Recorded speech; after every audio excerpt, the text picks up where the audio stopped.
জমি চাষ দিতে গিয়ে ট্রাক্টরের ফলে পা কাটা পড়ল এক ব্যক্তির। নদিয়ার বাসিন্দা ওই ব্যক্তির নাম রায়হান। স্থানীয় সূত্রে জানা গেছে, এদিন সকালে ওই ব্যক্তি ট্রাক্টর নিয়ে জমিতে চাষ দিতে যায়। পরে অসাবধানতা বশত পায়ের উপরে ট্রাক্টরের ফালটি পড়ে যায়। ঘটনা নজরে আসতেই তৎক্ষণাৎ এলাকার মানুষ তাকে উদ্ধার করে আরামবাগ মেডিকেল কলেজ ও হাসপাতালে নিয়ে যায়। ব্যক্তির অবস্থা আশঙ্কাজনক হওয়ার পরে তাকে কলকাতা মেডিকেল কলেজে স্থানান্তরিত করা হয়। ঘটনায় ব্যক্তিটির পায়ে গুরুতর চোট লেগেছে বলেই জানান স্থানীয়রা।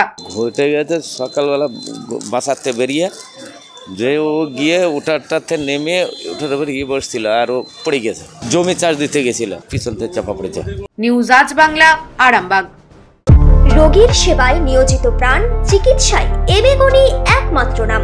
উন্নত চিকিৎসায় আরামবাগে স্বাস্থ্যসাথী মান্যতাপ্রাপ্ত হসপিটাল এমেগনি হসপিটাল।